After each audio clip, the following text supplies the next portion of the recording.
Hola amigos de Sportstream, bienvenidos a los titulares del día de hoy.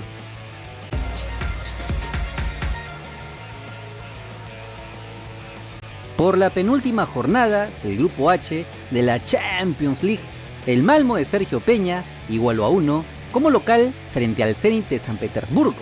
El volante nacional fue titular, jugó hasta los 78 minutos, cumpliendo una decente actuación, jugando más en ofensiva, ya que necesitaban ganar el partido para mantenerse con chances de clasificar por lo menos a la Europa League, y lo estaban ganando con el tanto de Søren Riks en el primer tiempo. Sin embargo, en el complemento, todo fue de los rusos, teniendo incluso un penal que lo fallaron, pero no fallarían el segundo que les otorgarían a los 90 minutos para robarse un punto de Suecia, con el que el equipo celeste queda oficialmente eliminado de la Champions League, con apenas un punto y siendo aún el peor equipo de la competición. Si bien matemáticamente no están eliminados de la Europa League, es improbable que puedan clasificar. En su siguiente partido visitarán al Kalmar por la Liga Allsvenskan de Suecia el 28 de noviembre, antes del parón de invierno, hasta marzo del próximo año. Y vamos a la jornada de martes de los peruanos en Estados Unidos. Por los playoffs de la Conferencia Este de la Major League Soccer, el Orlando City de Pedro Galese perdió por 3-1 en su visita al Nashville. El portero nacional fue titular, cumpliendo una regular actuación, y es que si él no se manda con atajadones en su equipo, no ganan. Con esa defensa mazamorresca es imposible, aunque se ponían adelante en el marcador con el tanto de Daryl Dike a los 14 minutos. Pero 7 más tarde, Hani Mukhtar empataría tras un desvío en la defensa, luego de perderla en salida. La cara de Galese es un poema a la impotencia. En el complemento, el equipo de la Florida hizo lo que siempre hace: dejar pasar a los delanteros contrarios. En este caso, el mismo Mukhtar ponía su doblete y John Derkadis colocaría el 3-1 definitivo. Ahora, con Galese eliminado, se quedará sin disputar un partido oficial hasta el reinicio del MLS el 22 de febrero del próximo año, por lo que pensando en la selección peruana es un problema, así que veremos cómo lo soluciona el comando técnico de Gareca. Y para acabar, pasamos a la Conferencia Oeste, donde el Seattle Sounders de Raúl Ruiz Díaz perdió como local en penales frente al Real Salt Lake, luego de igualar a 0 en 120 minutos de juego.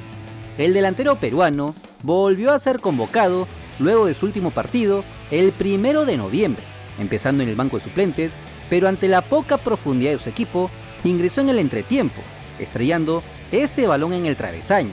De todas maneras, no pudieron vulnerar la valla de los visitantes, que fueron a ratonear y nada más.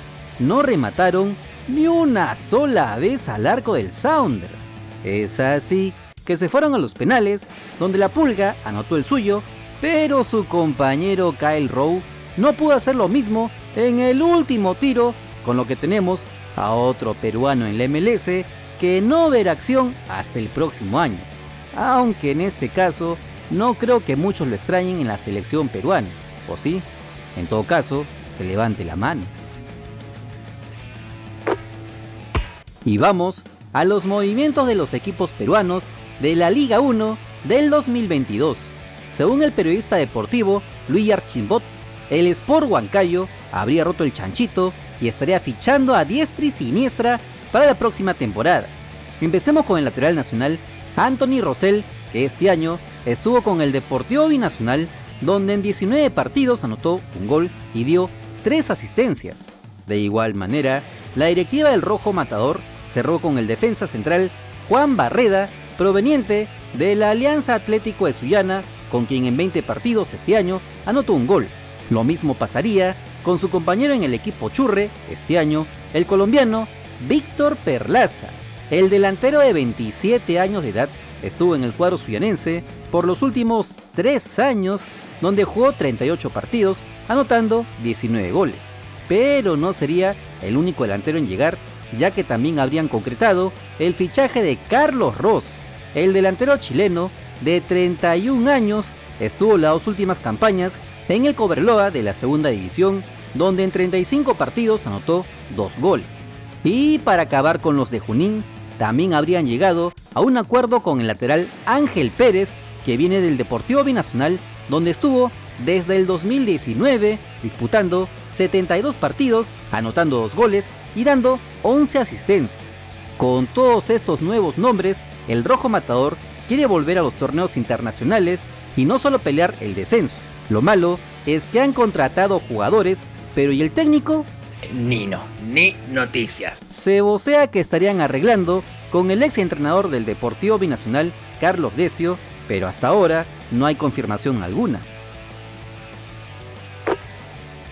El presidente de la Alianza Atlético de Sullana, Lander Alemán, en diálogo con Radio Ovación, dio luces de los refuerzos extranjeros que llegarían al equipo Churre la próxima temporada y sobre todo también se pronunció de los 4 clubes que fueron al TAS para evitar la reelección de Agustín Lozano en la Federación Peruana de Fútbol, es decir, Alianza Lima, Melgar de Arequipa, Cienciano del Cusco y el Sporting Cristal, refiriéndose a ellos como 4 gatos.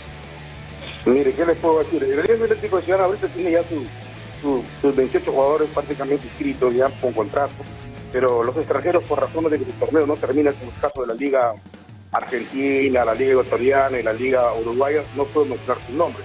Yo creo que estoy teniendo un jugador, por ejemplo, que ha jugado en ligas mayores y son jugadores realmente de otro nivel. Yo pienso que los jugadores que vamos a traer acá van a ser de mucho significado y de ayuda para el fútbol peruano, porque son jugadores de buen nivel.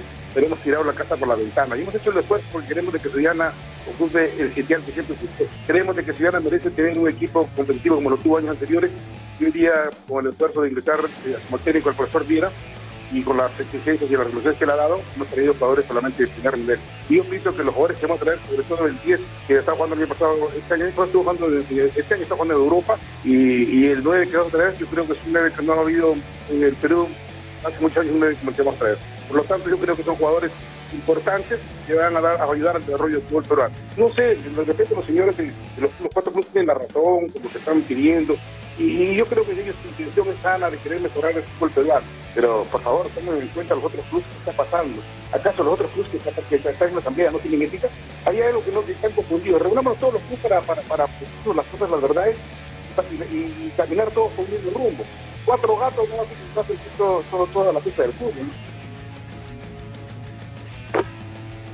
No te olvides que si quieres estar enterado de las últimas noticias nacionales, solo suscríbete al canal porque somos el canal del fútbol peruano. Si te gustó el video, dale like, comparte, suscríbete con la campanita. Nos vemos en el siguiente video. ¡Chau!